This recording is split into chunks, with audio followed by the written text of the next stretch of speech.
आदरणीय सभी सदस्यों, श्रेष्ठ सदस्यों को, मेरी सीनियर्स को, यहाँ आए गेस्ट, लेडीज, जेंटलमैन और प्यारे बच्चे, सभी को मेरी तरफ से हार्दिक शुभकामनाएं। Thank you so much. नमस्ते। I am so happy to be here with you all. और कोशिश रहेगी, हमने बहुत आसान सा अपने टॉपिक चुना है। सिर्फ हेल्दी ईटिंग की बात करेंगे, किस तरह का खान पान रखें ताकि हम लोग स्वस्थ रह सकें, सुरक्षित रह सकें। तो इसके बारे में बात करेंगे। और अब इसमें थोड़ा सा आपको बताऊंगी हेल्दी ईटिंग के बारे में, क्योंकि खाना हमारे जीवन का एक पार्ट है। इसके बिना तो हमारा दिनचर्या पॉसिबल ही नहीं है। मगर थोड़ा सा बिकॉज मैं कई दिन के बाद आज टॉक दे रही हूँ यहाँ पे, हो सकता है आपने पहले सुना हो, मेरी टॉक सुनी हो, मैं कई जगह पे टॉक देती हूँ। बट ये है कि healthy eating is one subject जो सब लोग बहुत अच्छे से समझते हैं, समझना चाहते हैं। और हम ये बात करेंगे कि हेल्दी ईटिंग का क्या मतलब है। खाना हम सबको पता है, हम लोग हर रोज खाना खाते हैं और हम मोस्टली यहाँ पर जो बैठे हैं हम लोग सब समझदार लोग, मतलब हम जानते हैं कि हमें खाने में क्या खाना चाहिए। हमें पता है हमें असेंशियल फूड स्टफ हर रोज लेना चाहिए खाने में। कार्बोहाइड्रेट्स हो, विटामिन्स हो, मिनरल्स हो, इस तरह के विटामिन्स हो और प्रोटीन्स हो, फैट हो, फाइबर हो, वाटर हो, सब कुछ हो। खाना खाएं, अच्छे से स्वस्थ रहें। तो क्या ये काफी है? आप क्या समझते हैं, क्या है काफी है? ये सब खाना खाते हैं फिर भी हम लोग परेशान, फिर भी बीमारियां झेलते हैं। तो कुछ कमी है इसमें। सिर्फ ये सब खाकर हम स्वस्थ नहीं रह पा रहे। आपसे एक स्टैट मैं शेयर करना चाहती हूँ, क्योंकि डेथ और डिसेबिलिटीज बहुत ज़्यादा फैली हुई, दुनिया भर में फैली हुई है। हमारा इंडिया कुछ कम नहीं है। अब देखिए, आप ये थोड़ा नोट भी कर लिया था मैंने, हार्ट डिजीज जो हृदय का रोग है, यही एक मात्र कारण है आजकल डेथ। 33 सेकेंड्स, कुछ भी टाइम 33 सेकेंड्स में एक डेथ हो रही है हार्ट डिजीज से। और इसमें आदमियों के साथ अब औरतें भी शामिल हैं, उतनी जल्दी से डेथ हो रही है इसमें। अगर हम बात करते हैं डायबिटीज की, 10 सेकेंड के अंदर एक डेथ हो रही है डायबिटीज। इंडिया को तो कैपिटल बनाने जा रहे हैं, अब कैपिटल शायद बन भी गया है। डायबिटीज इतने ज्यादा डायबिटिक्स हो गए हैं इंडिया में, और 10 सेकेंड में मैं बता रही हूँ एक डेथ है, स्टैट्स है ये। और उसी 10 सेकेंड में 2 नए केसेस डायबिटीज के, शुगर की बीमारी के पड़ने लग जाते हैं। पता चल जाता है कि शुगर के पेशेंट बन चुके हैं। यह होना नहीं चाहिए।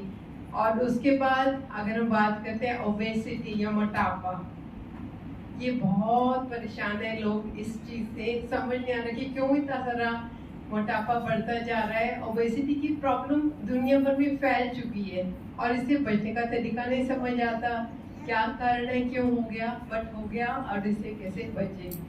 उसके बाद अगर हम बात करते हैं जॉइंट पेन्स, आर्थराइटिस की, ये इसके भी बहुत पेशेंट्स हैं इंडिया भर में। नोट किया था मैंने, 11 मिलियन से ज़्यादा लोग परेशान हैं। ये एक ऐसी प्रॉब्लम है जिसमें डिसेबिलिटीज हो जाती हैं। बिना बात से हम डिपेंडेंट होकर रह जाते हैं, हम अपने आप को नहीं संभाल पाते, दूसरों की नहीं मदद कर पाते। और एक प्रॉब्लम जो है कैंसर, अब तो अच्छा नहीं लगता बात करते हैं, सोचते हैं, पर ये इतनी कॉमन हो चुकी है। एक पूरी ट्रेन भर के चलती है, बठिंडा से लेकर बीकानेर तक पूरी ट्रेन चलती है कैंसर पेशेंट्स की। दुख दर्द झेल रहे हैं, समझ रहे हैं। और ये सब तो मैंने स्टैट्स आपके सामने शेयर किए, जो प्रॉब्लम्स, लाइफस्टाइल एलिमेंट से हम लोग परेशान हैं दुनिया भर में। और उसके अलावा अडल्ट्रेशन, हमारे खान पीन में कौन सा कम है? अडल्ट्रेशन। जो हम सोचते हैं कि हम ये खा लें, हम देखते हैं इंजेक्शन लग रहे हैं, टीके लग रहे हैं, आर्टिफिशियल वो दिए जा रहे हैं उसको। कोई भी फल हो, कोई सब्जियां हैं यहाँ तक कि दूध है, देसी घी है, हर चीज़ में दाल में कलर डाल के या कुछ अडल्ट्रेशंस बहुत बढ़ी हुई है। ये सब जड़ है प्रॉब्लम्स की। प्रॉब्लम्स होकर के हम परेशान हो जाते हैं। पर मैं आपसे क्यों बात कर रही हूँ ये सब? मैं तो आपको हेल्दी ईटिंग के बारे में बताने आई हूँ। मैंने आपसे ये निराशाजनक तत्व क्यों सामने रखी है? क्योंकि हमें पता होना चाहिए, और मेरा कारण आपको डराने का नहीं है, आपको सिर्फ जागरूक करना है। बिकॉज अगर हम जान जाएंगे, हम अपने आप को संभाल पाएंगे और खाने को उस प्रकार से ले पाएंगे तो हमें स्वास्थ्य भी दे सके। आयुर्वेद का बेसिक प्रयोजन है, आयुर्वेद का स्वस्थ व्यक्ति के स्वास्थ्य की रक्षा करना। सबसे पहले स्वास्थ्य वृत्तम, और सेकेंड पार्ट में आता है आत्मवृत्तम। अब मेरी किसी से बात होती है यहाँ पे कि हम लोग जो डॉक्टर बन जाते हैं सोचते हैं चलो मरीज आएगा उसका रोग ठीक करना है, ठीक है वो भी करना पड़ेगा, बट ऐसा भी तो चाहिए ना जो कुछ पार्ट्स हमारे स्वस्थ हैं उसको संभाले तो सही, उसको संभाल के रखे, खुद भी आगे बता भी पाए, अपने बच्चों को गाइड कर पाए। थोड़ा सा इमोशनल टच आ जाता है। तो अब आप मैंने गुड न्यूज़ मैंने बताया, ये सब दुखी की बातें हैं। गुड न्यूज़ ये है कि ह्यूमन पोटेंशियल हमारा ये है, हमें मानव शरीर मिला है। आर्य समाज में तो दिन रात यही बात होती है, और ये जो ह्यूमन शरीर है, ह्यूमन पोटेंशियल है, वो है कि हमारी लास्ट सांस तक हम स्वस्थ रह सकते हैं, आखिरी सांस तक स्वस्थ शरीर रख सकते हैं, मन प्रफुल्लित खुश रख सकते हैं। और ये कैसे पॉसिबल है? आयुर्वेद एक आयु का ज्ञान है। बेसिकली 5000 साल पुराना आयुर्वेद वेद है पूरा, जो बता रहा है कि किस तरह से हम अपने आप की स्वास्थ्य की रक्षा कर सकते हैं। वही मैं आपसे बात करूंगी। सबसे पहले हेल्थ की डेफिनेशन की बात करती हूँ। हेल्थ का मतलब क्या है? स्वास्थ्य क्या है अकॉर्डिंग टू आयुर्वेदा? एक श्लोक है संस्कृत का, वो शेयर करती हूँ। सम दोष सम धातु सम अग्नि मालक्रिय प्रसन्न आत्मा इंद्रिय मन स्वस्थ इति बदीयते।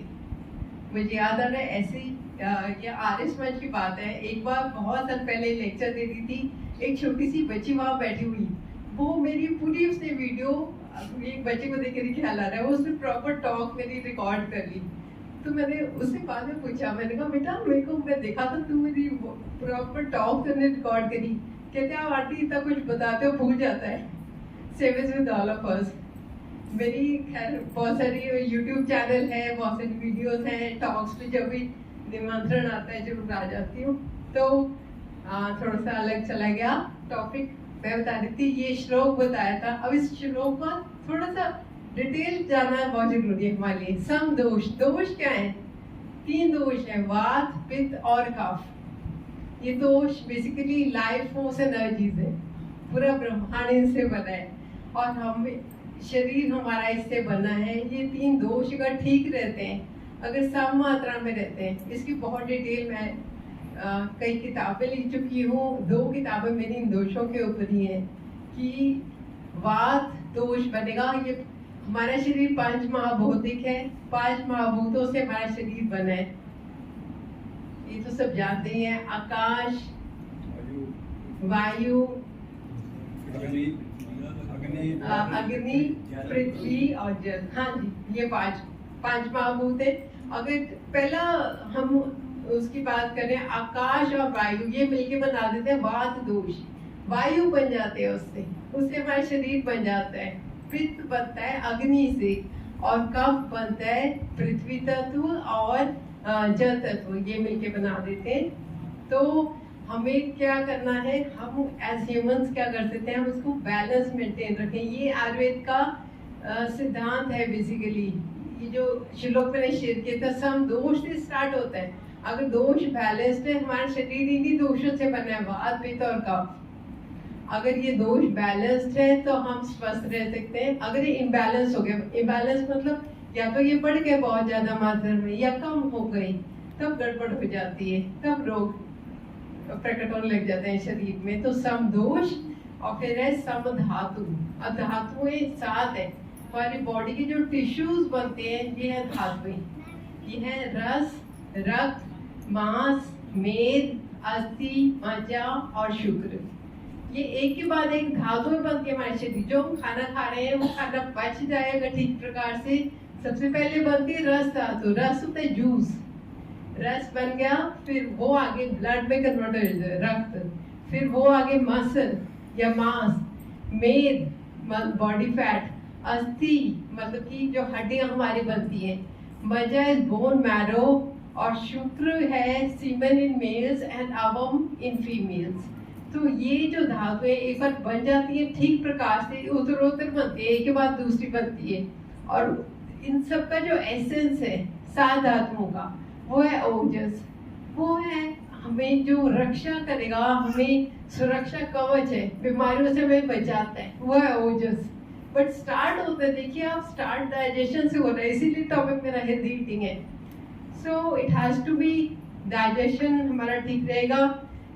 उत्तरोत्तर जो धातुएं बन रही हैं, समदोष, समधातु, अब सम अग्नि। अग्नि भी सम होनी चाहिए, बैलेंस होनी चाहिए। अग्नि का मतलब फायर, बट फायर का है हमारी बॉडी में, जठर में, पेट में होती है सबसे बड़ी मेन अग्नि जो है। डाइजेशन अगर प्रॉपर है, वो अग्नि ठीक प्रकार से वर्क करती है, तो फिर हमारी धातुएं बनना स्टार्ट होती है। मगर एक अग्नि नहीं है हमारे शरीर में, 13 अग्नि है। जस्ट इमेजिन 13 अग्नियां, 5 अग्नियां हैं, 5 महाभूत। हम बने तो उसी से 5 महाभूत, जब भी बताया था मंत्री जी ने, इन्हीं 5 तत्वों से, नेचुरल एलिमेंट से हम बने। इनकी अपनी अग्नियां हैं, हमारी बॉडी उससे बनी है, वही अग्नियां हैं।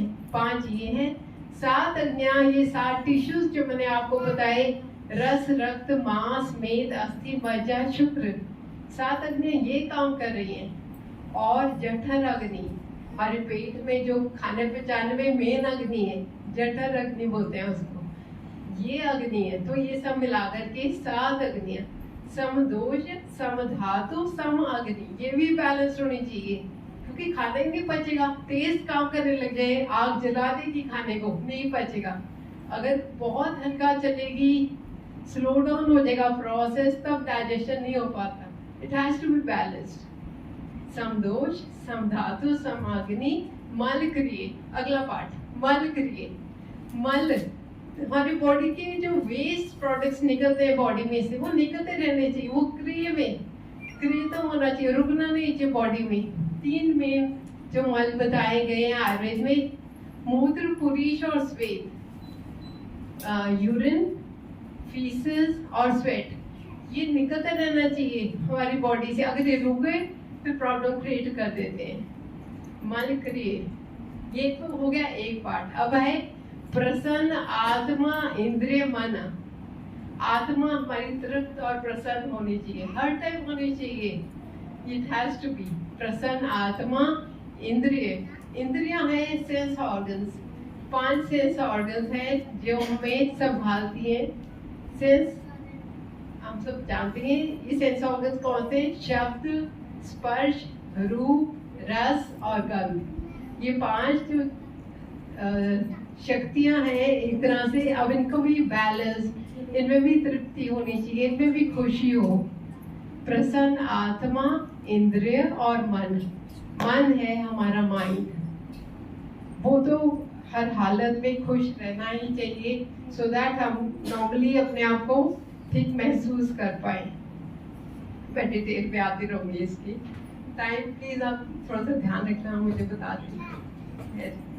अच्छा जी, और आयुर्वेद में एक और नियम मैं खाने पीने के बारे में बता रही हूँ। एक है आम और एक है अग्नि। अग्नि का मैंने आपको बताया, जठर अग्नि प्रॉपर बैलेंस होगी तो खाना पच जाएगा। अगर खाना नहीं पचेगा तो क्या होगा? आम बन जाएगा। आम इज अनडाइजेस्टेड मैटर। वो खाना अगर डाइजेस्ट नहीं हो रहा तो वो रुकना स्टार्ट हो जाता है हमारे शरीर के अंदर। सबसे पहले before even the disease comes up, उसके बाद जाकर के प्रॉब्लम स्टार्ट हो जाती है। उससे पहले आम उसको डाइजेस्ट नहीं होने देता, इसलिए रिमूवल बहुत जरूरी है वेस्ट प्रोडक्ट्स का। बैलेंस भी जरूरी है बॉडी में।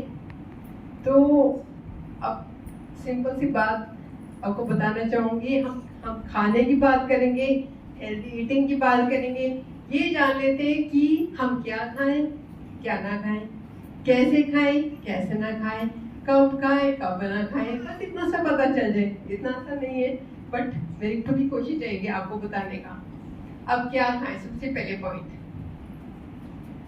आप अपने खाने में हर रोज 6 टेस्ट इंक्लूड कीजिए प्लीज। 6 रस इनको इंक्लूड करना पड़ेगा, खाने में मौजूद होते हैं 6 रस। कोई बता सकते हैं कौन से टेस्ट आते हैं खाने के? बताना चाहेगा कोई? मधुर, सबसे पहले तो मीठा, मधुर, अम्ल, अम्ल होता है खट्टा, लवण, नमकीन, तिक, कटु और कषाय। 6 टेस्ट है ये। तिक तो होता है तीखा, तीखापन भी चाहिए खाने में। फिर कड़वा और कसैला, ये 6 के 6 टेस्ट। अगर हम इनमें से कोई टेस्ट मिस कर देते हैं ना, गड़बड़ हो जाती है। सब आप ट्राई कीजिए और इसके बाद उधर इसका भी एक बैलेंस मेंटेन रखिए। अब हमें तो आदत है कि स्वीट खाने के बाद खाते हैं। मैं पूछती भी हूँ कि मतलब ये प्रथा शायद पहले मीठे से स्टार्ट होती थी क्या? क्योंकि वो है मधुर, आम्ल, लवण, फिर तिक, कटु और फिर कषाय, ऐसे एंड करना है खाने को। तो ये 6 टेस्ट ऐड करने हैं। दूसरा है कि खाना हमारा वार्म होना चाहिए। जब भी हम खाने बैठे हैं, फ्रेशली कुक्ड हो, वार्म हो, हल्का गर्म हो, हल्का सा तेल ये भी हो, ताकि हमारी रुक्षता, जो बॉडी में रूखापन आ जाता है ना, उसको कम्बैट करे, उसको संभाल ले। और हल्का गर्म भी होना चाहिए और लाइट भी होना चाहिए, सुपाच्य, ताकि हम पचा सके उस खाने को। इतना सा फैक्टर कोशिश कीजिए आप। कुछ स्पाइसेस और हर्ब्स, स्पाइसेस, कॉन्डिमेंट्स, मसाले हर घर में जो मौजूद होते हैं, और हर्ब्स, नेचुरल इंटेलिजेंस है इनमें। एक तरह से चेतना शक्ति है, हमारे शरीर में आती रहती है। मैं आपको बताना चाहूंगी, जैसे कि कुछ हर्ब्स में देखिए, जैसे तुलसी के बारे में, तुलसी हम सब जानते हैं, कभी यूज करते कभी नहीं करते, बट इसको अगर इंक्लूड कर लेंगे, इसका सिंपल सा नाम जो है तुलसी, जिसकी तुलना नहीं की जा सकती। ऐसी ऐसी हर्ब है, ऐसी जड़ी बूटी है जिसकी तुलना तक नहीं कर सकते। कमाल की बात है। महाभैषज बोलते हैं अदरक को, कोई बीमारी वो नहीं है जो इससे कम नहीं हो सकती। महाभैषज, डॉक्टर का डॉक्टर है अदरक, सिंपल सा। जब अगर हम बात करते हैं गार्लिक, लहसुन की, खाने में इंक्लूड कर ले। 6 टेस्ट मैंने आपको बताया, ये हर रोज खाने, सिर्फ एक नमक को छोड़ के बाकी 5 के 5 लहसुन में प्रेजेंट है, जस्ट टेलिंग। तो इनको आप इंक्रीज कीजिए अपने खाने में, स्पाइसेस और हर्ब्स को।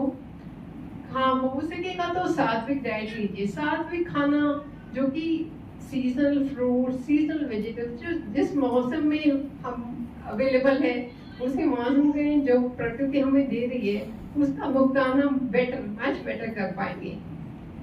यही खाना हमें चेतना देगा। चेतना इज लिविंग इंटेलिजेंस, और प्राण शक्ति बढ़ाता है। प्राण शक्ति मतलब हमारी जो शरीर में वाइटल एनर्जी है, वो बढ़ने स्टार्ट हो जाती है। इस तरह के खाने से हल्का हो, सुपाच्य हो, थोड़ा सा तेलीय हो और बॉम हो, ये सब चीज़ें का हम ध्यान रख लेते हैं। और जो हमें इजीली अवेलेबल हैं, सीजनल फूड्स हैं, उनको इंक्लूड कीजिए। सात्विक डाइट इंक्लूड कीजिए, जिसमें कौस घी आ जाता है। घी कई लोग इसके ऊपर भी करते हैं, पर 3 दोष जो हैं उसमें से पित्त दोष और वात दोष, इसको संभाल लेते हैं। अगर थोड़ा सा घी आप डाइट में इंक्लूड करते हैं, बहुत अच्छा माना जाता है। शहद ले सकते हैं, गाय का दूध ले सकते हैं, मतलब ये सब चीजें मैं इंक्लूड करना अच्छा मानती हूँ। और राजसिक खाने को कम कर दीजिए प्लीज। राजसिक में ज्यादा तली भुनी, बहुत सारी मिर्ची वाली चीजें, ये नहीं बहुत अच्छे से डाइजेस्ट होता है, या बहुत जल्दी से डाइजेस्ट होकर के फिर जलाता है सिस्टम को। कम कीजिए इसको। और तामसिक को बिल्कुल कम कर दीजिए। तामसिक ना के बराबर, ये तो अच्छी बात है। इसमें बहुत सारा फैट लेडन फूड्स आ गए या प्रोसेस्ड फूड्स आ गए, यहाँ तक नॉन वेजिटेरियन फूड्स। कोशिश कीजिए बचिए इन प्रॉब्लम से, क्योंकि ये लेथार्जी ले आता है हमारी ह्यूमन बॉडी के अंदर, और अंदर बहुत सारा लासीट्यूड बढ़ जाता है। और साथ में एक चीज़ और बोलूँगी, क्या नहीं खाना में कोल्ड ड्रिंक्स आप एटलीस्ट खाने के साथ ना लीजिए प्लीज़, सो दैट हमें हमारा खाना पच कैसे रहा है। एक अग्नि चल रही है हमारे पेट के अंदर, और अगर हम कोल्ड ड्रिंक पीते हैं उस अग्नि को बुझा देते हैं, फिर वही खाना प्रॉब्लम्स क्रिएट करेगा, आम रस बनना शुरू हो जाता है, पाचन कम हो जाता है। तो अवॉइड करें इस चीज़ को। और हमने अभी बात की थी कि व्हाट टू ईट, अब व्हेन टू ईट, कब खाएं। आप प्लीज अपना हंगर पैटर्न देखिए, घड़ी में देखिए, आप ये देखिए कि आपको भूख लगी है कि नहीं लगी, इसको देखना बहुत जरूरी है। अगर आप वाकई में चाहते हैं कि खाना जो भी खा रहे हैं वो पच जाए, हंगर पैटर्न को देख करके आपको बॉडी सिग्नल दे देती है कि हाँ पिछला फूड जो है पच गया और अगला हम लोग खा सकते हैं। तो ये अपनी बॉडी के ऊपर छोड़ दीजिए। ब्रेकफास्ट, लंच और डिनर, आप ब्रेकफास्ट, लंच और डिनर मैं बताती हूँ, फिजिक आप देख लीजिए। अगर आप ज़्यादा ब्रेकफास्ट लेते हैं, थोड़ा लंच लेते हैं, बिल्कुल हल्का डिनर लेते हैं, आपका फिजिक एक ट्रायंगल बन जाएगा। जैसे स्मार्ट लगते हैं, इसमें सारे समझते हैं। और दूसरा ऑपोजिट ट्रायंगल अगर चाहते हैं वो भी बन सकता है। अगर हम उल्टे तरह से खाना खा रहे हैं, हल्का सा ब्रेकफास्ट ले रहे हैं, फिर लंच ले रहे हैं, बहुत ज़्यादा डिनर कर रहे हैं, उल्टा ट्रायंगल बन जाता है, शेप ही बदल जाती है बॉडी, वो हमें नहीं चाहिए। कोशिश कीजिए आप अपना मेन मील आप लंच टाइम रखिए। लंच टाइम में खाना जो भी आप खा रहे हैं, पाचन उसका मच बेटर हो सकता है, क्योंकि आयुर्वेद में बताया गया है कि सेम चीज हमारे जो सूरज की किरणें हैं स्ट्रॉन्ग होती है ना, सन रेज, उस टाइम में वही सिस्टम हमारे पेट के अंदर है। तो आप इंक्लूड कीजिए, जैसे 12 से 2 का टाइम रखिए, और हो सकता है तो लंच आप अपना मेन मील बना लीजिए, क्योंकि अर्ली मॉर्निंग में बहुत जल्दी अगर खाने बैठ गए, अच्छा खाना डाल दिया सिस्टम में, वो डाइजेस्ट नहीं हो पाएगा। जैसे आग जलती नहीं है ना, वो शुरू में कहाँ जलती है और एंड में फिर वैसे बुझ जाती है। सेंटर में जो वो अच्छे से चल रही है, वो लंच टाइम है, उस टाइम तक अच्छा सा पाचन हो सकता है। 10 बजे से पहले, 10 बजे के बाद हो सकता है बहुत लाइट कर दीजिए, और कोशिश करिए कि खाने को प्री हीट ना कीजिए, उसको गर्म मत करिए खाने से पहले। हो सकता है तो ताज़ा बना हुआ खाइए, वो बहुत अच्छा रहेगा। और एक चीज़ और आयुर्वेद में स्पेसिफिकली बताई हुई है कि आप माइंडलेसली प्लीज ईटिंग छोड़ दीजिए। हमारा ध्यान कहीं और है, हम खाना अंदर डाल रहे हैं, खाना खाते जा रहे हैं, ड्राइविंग कर रहे हैं, खाना खा रहे हैं, मोबाइल देख रहे हैं, खाना खा रहे हैं, टीवी देख रहे हैं, खाना खा रहे हैं। उससे क्या हो रहा है, हमारा खाने का पाचन नहीं हो पा रहा, प्रॉपरली डाइजेशन नहीं हो पा रहा, तो वो गड़बड़ हो रही है, वो ना करें आप। माइंडलेस ईटिंग प्लीज बंद कर दीजिए। अब हम बात करते हैं कि अभी तक हमने बात की थी what to eat, when to eat, अब हाउ टू ईट, कैसे खाएं। खाने के लिए आप अपना स्टमक को हाइपोथेटिकली 4 पार्ट्स में डिवाइड कर दीजिए। 4 पार्ट्स में आपका स्टमक डिवाइड हो जाना चाहिए। 2 पार्ट्स इसमें से रखिए सॉलिड फूड के लिए, 1 part for the solid food, 1 part for the liquid diet, और 2 पार्ट्स रखने खाली हवा के लिए, ताकि वो प्रज्वल कैसे होगा, वो अग्नि कैसे प्रज्वल होगी। अब देखिए ना, जब छलियां भूनते हैं, वो रोड साइड पे बैठे होते हैं वेंडर्स, वो आग को ऐसे फैन करते रहते हैं ताकि वो आग उठे, छली सेके। और इसी तरह से हमारे पेट का हाल है। 4 पार्ट्स हमने कर दिए, एक में सॉलिड फूड, एक में लिक्विड डाइट, और 2 पार्ट्स आपने फैनिंग के लिए रख दीजिए, ताकि हवा अपना काम करती जाए उसमें। कोशिश करिए जब भी आप खाना खाने बैठते हैं, उसमें ग्रैटिट्यूड का भाव होना चाहिए, थैंकफुलनेस का भाव होना चाहिए कि शुक्र है परमात्मा मुझे ये खाना मिला, कितनी बड़ी चीज़ लगती है। और बाकी एक्टिविटीज उसने बंद रखी है, कुछ बातचीत नहीं करनी, कुछ हंसना नहीं, कुछ चिंता नहीं करनी, कुछ और नहीं करना, धन्यवाद करो और खाना खाओ बस, और रिलैक्स रहो जहाँ तक हो सके। उसे टेंशन में खाना नहीं खाना, वो पचेगा नहीं। स्ट्रेस में के खाना खाएंगे वो पचेगा नहीं। रिलैक्स होकर के खाना खाएंगे वो जरूर पच जाएगा। आप हाइजीन मेंटेन रखिए, फिजिकल हाइजीन। अब पैंडेमिक ने हम सबको बहुत अच्छा सिखा दिया, फिजिकल भी हाइजीन मेंटेन रखनी है हमने, और मेंटल स्पिरिचुअल हाइजीन वो भी मेंटेन रखनी है। हैप्पीनेस जैसी मर्जी आपने लेकर आनी है अपने अंदर, और बहुत जल्दी नहीं खाना खाना, बहुत तेज में नहीं खाना खाना, बहुत स्लोली नहीं खाना खाना।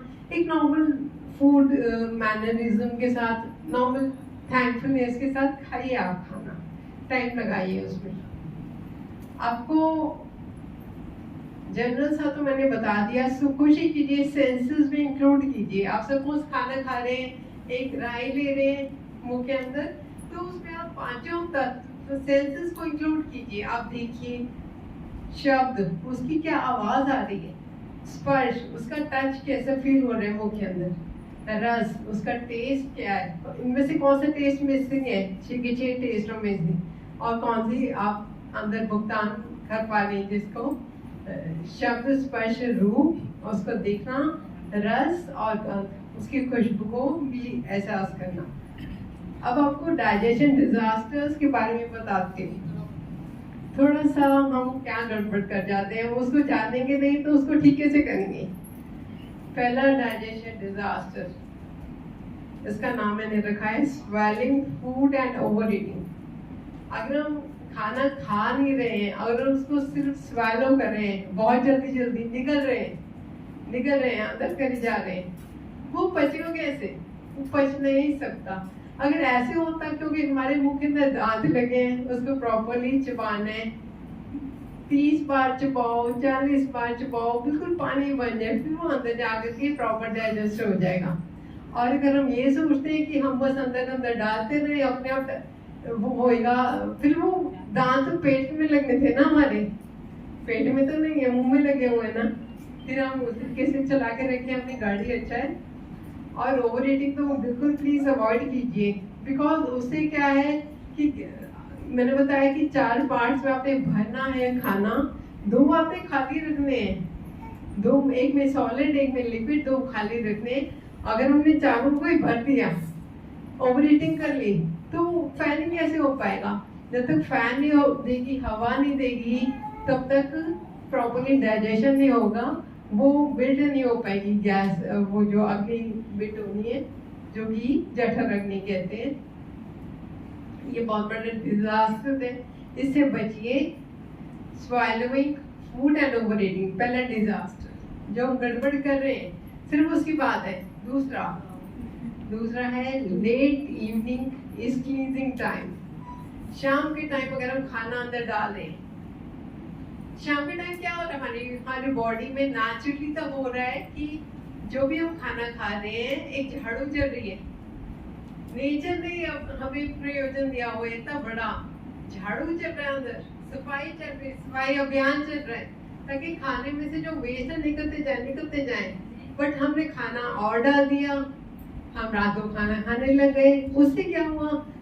अब नेचर ने ये देखना है, वो तो हमें हमारे स्वास्थ्य चाहती है ना, कि किस तरह से उसको तो दिख रहा है कि खाना आ रहा है, अब उसने झाड़ू फेंकना एक तरफ, वो काम छोड़ देना है और खाने को पचाने में लग जाना है।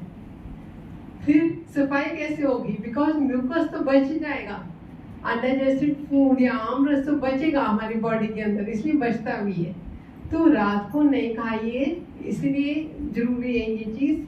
लेट इवनिंग क्लींजिंग टाइम रहने दीजिए, झाड़ू लगने दीजिए, सफाई होने दीजिए, और हमारी बॉडी में से जो गंदगी निकलनी है उसको निकलने दीजिए। सेकेंड डिजास्टर ये था। थर्ड इज, मैंने लिखा है emotions affect your nervous system. 2 तरह के नर्वस सिस्टम हमारी बॉडी में हमेशा चलते रहते हैं। एक तो है फाइट और फ्लाइट, इस मोड पे आते रहते हैं हम। दूसरा हम आते हैं रिलैक्स्ड रिजुवनेशन के मोड पे। हमारी अगर हम खाना खाना चाहते हैं, कहते हैं आराम से खाना खाओ, डाइजेशन आपकी साथ दे दिया आपको उस टाइम, आप भी उसका साथ दीजिए, रिलैक्स्ड एंड रिजुवनेटेड आप खाना खाइए। मगर अगर आप फाइट और फ्लाइट, चाहे आप टीवी देख रहे हैं उसमें एकदम से शेर आ गया, आपको तो पता है कि वो शेर टीवी में आया, पर आपकी बॉडी को नहीं पता, वो सोचती है शेर आ गया भागो, वो डाइजेशन ही नहीं हो पाता। उस टाइम अगर आप स्ट्रेस ले आए, कोई उल्टा सा फोन आ गया, कुछ पढ़ने बैठ गए, दिमाग में चल पड़ा भागने दौड़ने में, कोई हमारी बॉडी की रिएक्शन हो जाते हैं। कोशिश करो बचिए इस चीज से, रिलैक्स्ड एंड रिजुवनेटेड आप अपने आप को रखिए।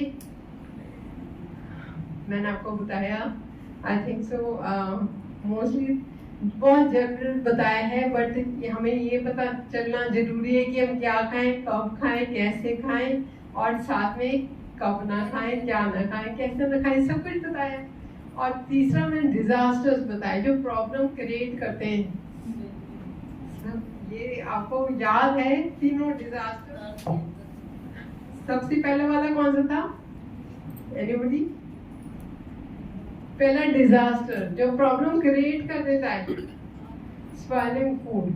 दांत पेट में नहीं है हमारे, मुंह के अंदर लगे हुए हैं, हमें चबाना ही पड़ेगा उसको पानी करके, तब वो चल सकता है सिस्टम में जाकर के, प्रॉपर डाइजेशन तब हो पाएगी। पहला ये था। दूसरा था लेट जो टाइम पे अगर हम खाना अंदर डाल रहे हैं, कईयों को आदत होती है 10 बजे के बाद खाना मत खाइए, जहाँ तक हो सके जितना अर्लिएस्ट आप इवनिंग में खाना खाएंगे उतना अच्छा है, बिकॉज लेट इवनिंग झाड़ू चल रही है अंदर पेट के, और उसमें खाना डाल दिया, फिर वो डाइजेशन नहीं हो पाया।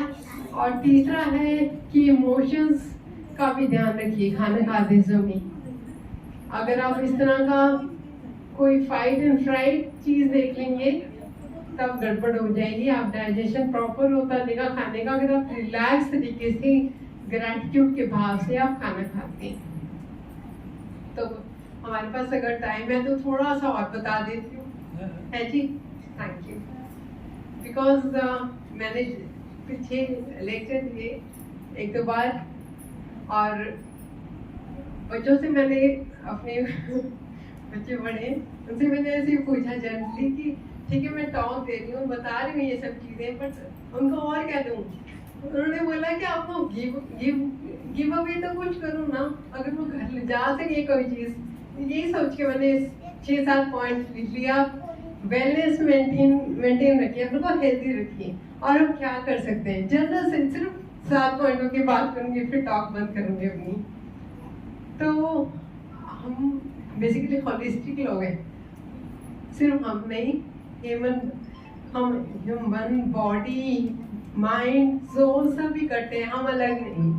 सो होलिस्टिक इसी को कहते हैं, होलिस्टिक हेल्थ यही चीज है, इसको हम संभाल के कैसे रख सकते हैं।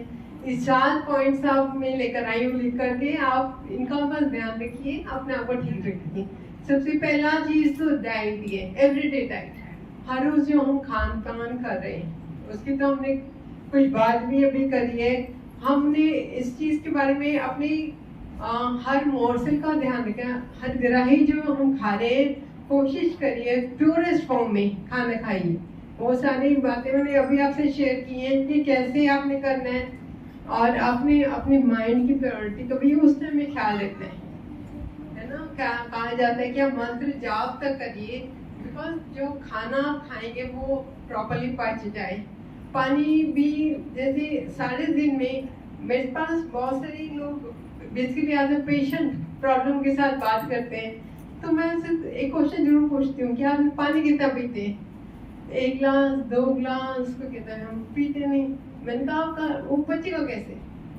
आपका सिस्टम चलेगा तब अगर आप पानी 8 से 10 गिलास तो जरूरी है।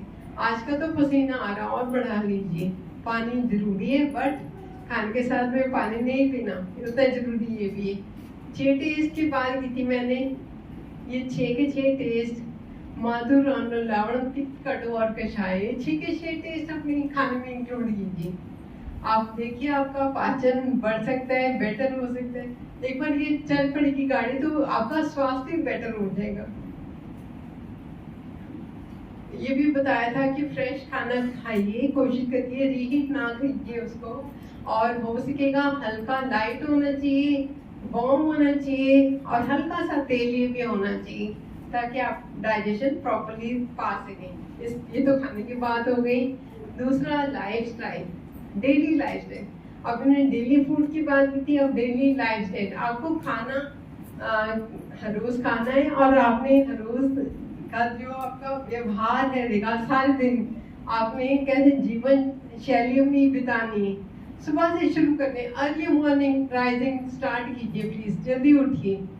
जल्दी उठ करके आप उसके बाद आपने अपनी बॉडी को रिलीव करना है। ये आयुर्वेद में बताया गया है। आप इस तरह से मतलब क्लीनिंग होनी चाहिए बॉडी की, क्योंकि बॉडी में वेस्ट जो बनते हैं they have to be excreted out of the body, निकल जाना चाहिए। और साथ में आपकी क्लींजिंग हो रही है, आपकी टंग और टीथ की भी। बेसिकली मैं हमेशा एडवाइस करती हूँ ऑयल पुलिंग, गार्गल्स करो, तेल भरो मुंह से, तिल का तेल और फिर निकाल लो, ताकि आपका प्रॉपर माउथ की भी प्रॉपर डाइजेशन में हेल्प करेगा, इनफैक्ट रिलीजिंग में हेल्प करेगा। सारे टॉक्सिन जो हमारी बॉडी में बन जाते हैं उससे रिलीजिंग बहुत जरूरी है। और साथ में कुछ प्रसाधन, नहाना धोना, फिर प्रसाधन में पेस्ट है, बेसिकली परफ्यूम पेस्ट, वो लगाने बॉडी में। कई सारी प्रैक्टिसेस बताई गई, कभी डिटेल में आप बताऊंगी। और आपने आप हर रोज की नंबर 3 पॉइंट में वही बताती हूँ कि एक्सरसाइज का रूटीन अपना रखिए। उसमें चाहे तो योगा कीजिए, या तो प्राणायाम या डीप ब्रीदिंग टेक्निक्स कीजिए। चलायमान रखना अपने सिस्टम को, हारना नहीं है बॉडी से। ये तो बहुत थैंक्स है हमारी कि हमें इतना अच्छी ह्यूमन बर्थ मिला है, हमारा मौका है हमारे पास कि किस तरह से अपना सिस्टम चला के रखें। तो इस तरह से चाहे तो वॉकिंग कर लीजिए, डेली वॉक्स करना, किस तरह से पसीना निकले बॉडी से, ताकि प्रॉपरली और हम नेचर के साथ कनेक्ट हो सकें। इससे अच्छा और क्या हो सकता है। उसके बाद 4th पॉइंट इज आपको हर रोज ये भी करना है। 3 चीजें मैंने बताई, चौथी चीज है रेस्ट और रिलैक्सेशन। उतना जरूरी है, जितना जरूरी चलाना है उतना जरूरी है रेस्ट में रखना। सोना भी बहुत जरूरी है, बिकॉज सारे दिन हमारी एनर्जी यूज होती है, हर तरह से हमारी एनर्जी यूज हो रही है, और वो उसका भरमार कैसे होगा अगर प्रॉपरली स्लीप होती है। 6 से 8 घंटे की साउंड स्लीप, चाहे पार्ट में कीजिए चाहे रेगुलर कीजिए, तो अच्छा रहेगा, ताकि हमारा सिस्टम प्रॉपरली रेस्ट स्टेट महसूस कर लेता है, रिलैक्स हो जाता है, रिजुवनेट कर सकता है। और उसके बाद number 5 is include some herb supplements for rejuvenation. 2-3 herbs मैंने बताई थी अभी, तुलसी की बात की थी, और गार्लिक की, जिंजर, अदरक, लहसुन। ऐसी आंवला है, एम्ब्लिका ऑफिशिनालिस या हार्ड टर्मिनेलिया चेबुला, गुड़ुची गिलोय, ये तो हम सब समझ रहे हैं इसकी वैल्यू बहुत। टाइलोस्पोरा कॉर्डिफोलिया और अश्वगंधा, एक ऐसी जड़ी बूटी, ये भी वन ऑफ माय फेवरेट्स है। इसका साइंटिफिक नेम इज वाइथेनिया सोमनिफेरा। तो ये सब इंक्लूड कीजिए, थोड़ा थोड़ा पार्ट्स में ही लीजिए, but include them in your everyday diet. ये हर रोज की चीजें हैं। 7 पॉइंट मैं आपको बता रही हूँ कि आप ये सब कर लें और स्वस्थ रह लेंगे। और साथ में आप कुछ डाइट इंग्रेडिएंट्स जैसे कि शहद है, जैसे कि गाय का दूध है, गाय का घी है, ये इंक्लूड कीजिए अपनी डाइट में। देसी घी तो बहुत ही अच्छा है, ताकि ये सबसे क्या है कि सुरक्षा कवच हमारा ज़्यादा एनहांस हो सकता है। ओजस हमारे बॉडी में जो डाइजेशन की प्रोसेस है, ओजस बनना है, सुरक्षा कवच बनना है, वो एनहांस हो जाती है प्रोसेस। फिर 6 पॉइंट है मसाज, बॉडी की मसाज। बहुत सारी रूखापन आ जाता है हमारी बॉडी में, इसको हमने कवर करना है। दिस इज अ ग्रैटिट्यूड की फील के साथ हम basically it has to be regular. अगर तो हमारे पास टाइम होता है कि वंस अ मंथ ये प्रॉपर मसाज मिल जाए बॉडी को। अदरवाइज 2-3 पॉइंट्स हर रोज के आप नोट कीजिए कि आप हर रोज अपने आप को मसाज देंगे। कौन से 3 पॉइंट्स हैं? एक तो पैर के तले, इनकी मसाज दीजिए, स्पेशली अगर रात को कर लेंगे। कोई तेल ले लीजिए, तो तिल का तेल भी अच्छा है, कोकोनट ऑयल या सरसों का तेल कोई ले लीजिए, पैर के तलों पे मसाज कीजिए अपनी, वहाँ पे आप गर्म तेल भी लगा सकते हैं। फिर स्कैल्प की मसाज कीजिए, अपने सिर की, वहाँ पे आप ठंडा तेल से मसाज कीजिए। और थर्ड पार्ट इज हमारे ईयर्स के आसपास, कानों के आसपास गोल गोल, यहाँ पे मसाज दीजिए। अगर आपने ये 3 पार्ट्स में हर रोज मसाज दे दी, आपका बॉडी बहुत अच्छा परफॉर्म करेगी, बिकॉज ये 3 पार्ट्स आपको मसाज थेरेपी मिल जाती है बॉडी को। सेकंड क्या है? अच्छा, सेकंड आपके पैरों के तले, सर, स्कैल्प आपका, और थर्ड इज वो अपने कानों के आसपास में। ये मसाज आप एज अ थेरेपी होगी, टॉक्सिन्स निकलते हैं बॉडी से, या ब्लड सर्कुलेशन बेसिकली इंप्रूव हो जाती है। लेडीज को तो बहुत ही डबल बेनिफिट है, बिकॉज स्किन बहुत अच्छा हो जाता है, सपल स्किन, बिना किसी मतलब ब्लेमिशेस, बाकी प्रॉब्लम से बच सकते हैं इससे। आप कोई भी तेल यूज कर सकते हैं। ये सब मैंने पॉइंट्स बता दिए। और 7th पॉइंट जो मैं उसको बहुत जरूरी समझती हूँ, that is optimum mental balance. हम कैसे अपने आप को गाड़ी चला कर रख सकते हैं अगर हमारा मन शांत नहीं है। माइंड को भी शांत रखना है, हमने हैप्पी रखना है, हैप्पीनेस के मोड। मैंने आपको डेफिनेशन बताई है हेल्थ की, आधा पार्ट बॉडी और आधा तो माइंड है। स्वस्थ, if you want I can just repeat the definition, सम दोष, सम धातु, सम अग्नि, मल क्रिय। यहाँ तक तो आ गया बॉडी। बॉडी को ऐसे संभाले, प्रसन्न आत्मा, इंद्रिय, मना, इनको कैसे संभाले, हमारे आत्मा को कैसे खुश रखें, कैसे तृप्त रखें, मन को कैसे महसूस करवाएं खुशी। उसके लिए हमें हर रोज थोड़ा मेडिटेशन करना चाहिए, ध्यान में बैठ के प्लीज हर रोज 10-15 मिनट, आधा घंटा, जितना हो सकता है। डिवाइन ट्रांक्विलिटी, जो पीस हमें मिलेगी, हमें हमारे अंदर एक सोल है ह्यूमन बर्थ में, जो हमारा इनर बीइंग है, उसको जरूरत है।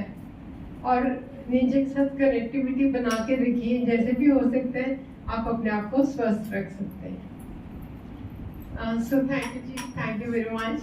आई थिंक मैंने कोशिश की है कि आप सबको thank you so much. Body के 3 पार्ट्स में आपने बताया।